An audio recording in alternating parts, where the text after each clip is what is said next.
Meus cumprimentos aos irmãos e amigos. Caso ainda você não seja inscrito, peço que o faça, por favor. Assim o canal ficará relevante à comunidade. A minha preocupação está em fazer um conteúdo de boa qualidade e com responsabilidade, pois uma palavra mal colocada pode ferir e magoar, e essa não é a minha intenção. Trato a administração deste canal com muita seriedade, por isso gosto de ser formal. Mas eu acho que isso é bom, né? Porque o homem deve ser feio, forte e formal. Obrigado, Chaves, mas deixa continuar? Como disse, gosto de ser formal, mas não dispenso uma boa desconcentração quando a oportunidade surge. Obviamente, desejo que o canal cresça, mas sei que quem dá o crescimento é o Senhor e não algoritmos do YouTube para captar seguidores. Se curtiu o conteúdo, deixe o seu like e o compartilhe com seus amigos do dia a dia, das mídias sociais e familiares. Se cada um fizer isso, os vídeos deste canal poderão aparecer no futuro próximo nos trends da plataforma.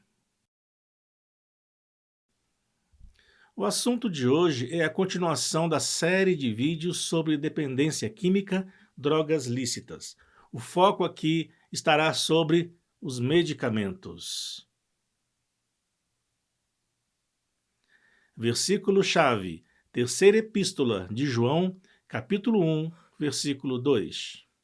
Amado, oro para que você tenha boa saúde e tudo corra bem, assim como vai bem a sua alma. Você sabia que, segundo o Conselho Federal de Farmácia, 77% dos brasileiros têm o hábito de se automedicar? Por isso, eu considero esse vídeo relevante, pois poderá esclarecer muitas dúvidas da audiência. Vamos lá? Conto com a sua paciência. Os medicamentos são produzidos com rigoroso controle técnico para atender às especificações determinadas pelo órgão regulador. Obedecem a normas rígidas desde a sua pesquisa e desenvolvimento até a sua produção e comercialização para poderem ser utilizados. Para que os medicamentos façam o efeito desejado, eles devem ser usados de forma racional e com orientação médica e farmacêutica. O efeito do medicamento se deve a uma ou mais substâncias ativas com propriedades terapêuticas, que fazem parte da composição do produto, denominadas fármacos, drogas ou princípios ativos. E para que servem os medicamentos? Para o alívio dos sintomas, a cura de doenças, prevenção de enfermidades e diagnóstico. Por consequência, a indústria que desenvolve determinado tipo de medicamento tem a obrigação legal de prestar todas as informações necessárias para o uso adequado e os possíveis problemas e cuidados relacionados a ele. O acesso à bula dos medicamentos é um direito reconhecido pela Constituição Federal de 1988 e ratificado pelo Código de Defesa do Consumidor de 1990. A partir de 2011, as bulas dos medicamentos passaram a ter novo design, devendo apresentar linguagem mais acessível ao consumidor. Outro aspecto que certamente muitas pessoas desconhecem é que remédios e medicamentos não são a mesma coisa. O remédio está associado a todo e qualquer cuidado utilizado para curar ou aliviar doenças, sintomas, desconforto e mal-estar. Podemos citar a massagem, o banho quente, o escalda-pés, o chá caseiro, os hábitos alimentares saudáveis e a prática de atividade física, e mesmo o medicamento vendido em farmácias e drogarias. De antemão, os medicamentos são substâncias ou preparações elaboradas ou em farmácias de manipulação ou em indústrias farmacêuticas que devem seguir a determinações legais de segurança, eficácia e qualidade. Portanto, pode-se afirmar que todo medicamento é remédio, mas nem todo remédio é medicamento. Formas farmacêuticas. As formas farmacêuticas são as diferentes formas físicas pelas quais os medicamentos podem ser apresentados, para possibilitar o seu uso pelo paciente. Citarei algumas: comprimidos, cápsulas, xaropes, elixires, soluções, emulsões, supositórios, óvulos, aerossóis, pomadas e suspensões.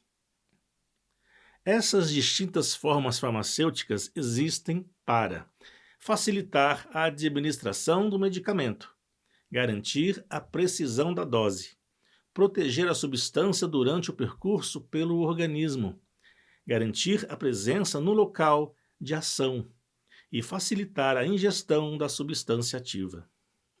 Em alguns casos, as formas farmacêuticas servem para facilitar a administração por pacientes de faixas etárias diferentes ou em condições específicas. Para uma criança, por exemplo, é mais fácil engolir gotas em um pouco de água do que engolir um comprimido. Via de administração.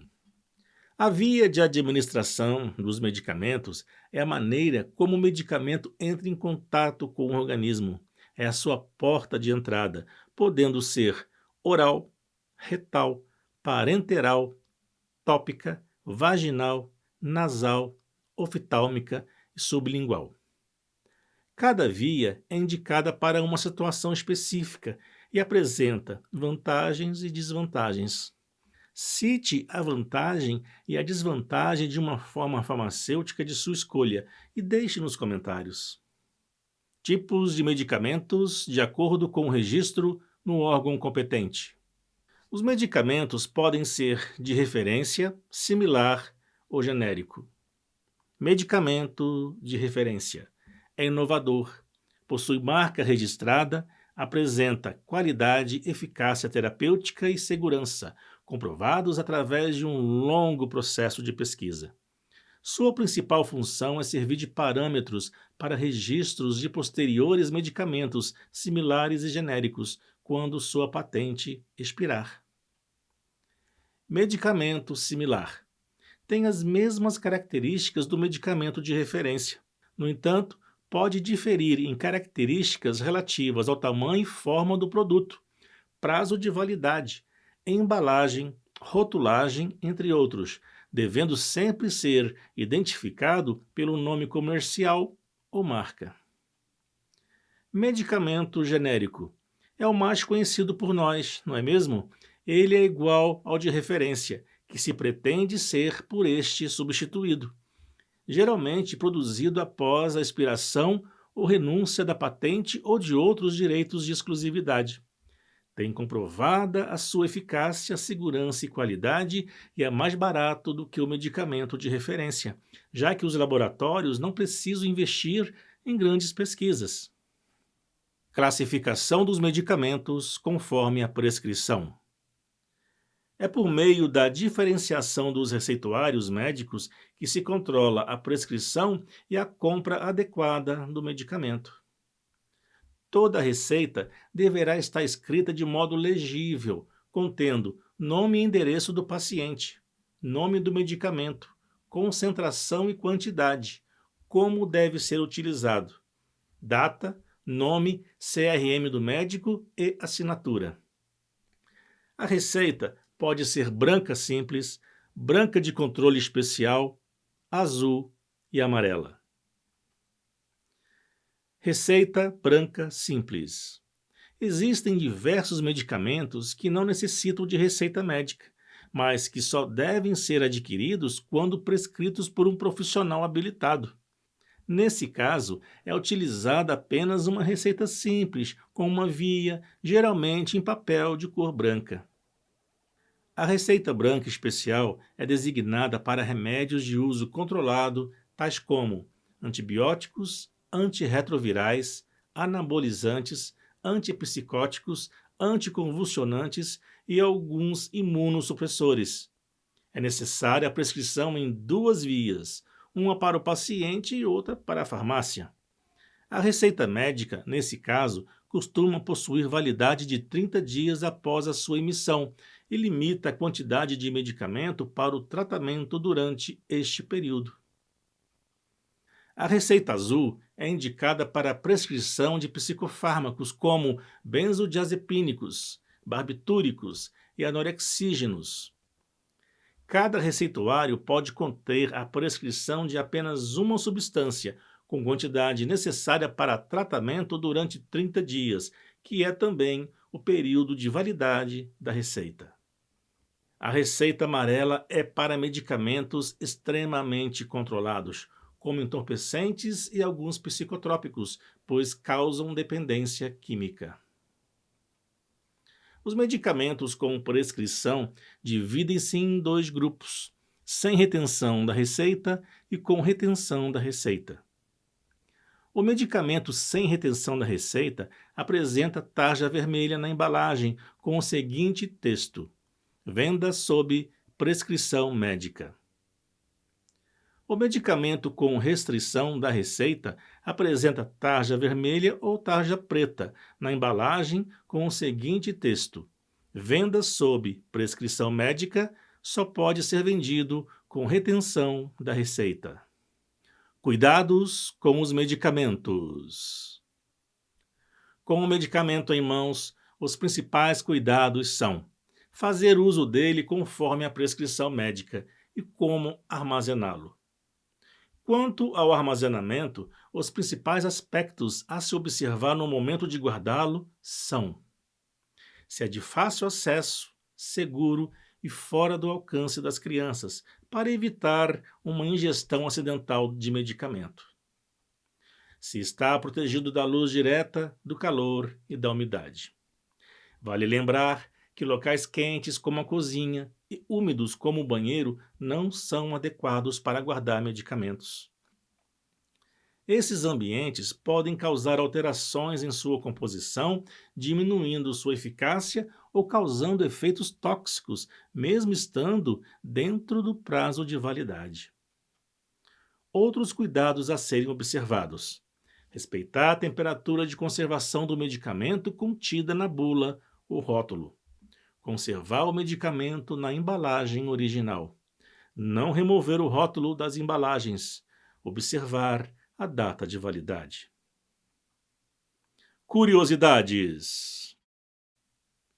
A hipocondria é um transtorno mental que se caracteriza por uma preocupação excessiva com a saúde, que pode levar a uma crença de que se está a sofrer de uma doença grave, mesmo sem sintomas. O hipocondríaco tende a consumir medicamentos de forma indiscriminada e sem prescrição médica, pondo em risco a sua saúde física e mental. Mesmo os medicamentos que não precisam de receita podem causar danos à saúde, prejudicando os rins, o fígado e o estômago, por exemplo, além de causar tolerância e resistência. Pois é, a tolerância e a resistência são consequências que devem ser consideradas na administração dos medicamentos. A tolerância é quando uma pessoa tem uma resposta medicamentosa reduzida, que ocorre quando o medicamento é usado repetidamente e o corpo se adapta à sua presença constante. A resistência se refere à capacidade dos micro-organismos ou células cancerígenas de resistir aos efeitos de um medicamento que normalmente é eficaz contra eles. Em nossos corpos ocorrem infinitas reações químicas que estão em equilíbrio. Quando se consome um medicamento, outros elementos químicos entram no corpo e promovem novas reações químicas que, de certa forma, causam um desequilíbrio até que a homeostase química corporal se restabeleça. Por exemplo, alguém toma um medicamento para a dor. Paracetamol, vamos considerar. Durante o desequilíbrio químico, enquanto a homeostase química não se restabelece, o tal remédio pode gerar problemas no fígado. Daí, toma-se outro remédio para este órgão, que prejudica os rins. Os pés incham. Aí a pessoa continua sua automedicação e toma diurético, que por fim prejudica o ritmo cardíaco. E por aí vai, só piorando. Então, meus irmãos e amigos, a medicalização deve ser o último recurso e deve-se evitar a automedicação. Medicamento só com prescrição médica. Não esqueça. E você, já se automedicou? Comente a respeito. Deixe sua opinião, é muito importante para o debate que deseja utilizar o método socrático. No mais, fiquem na paz do Senhor.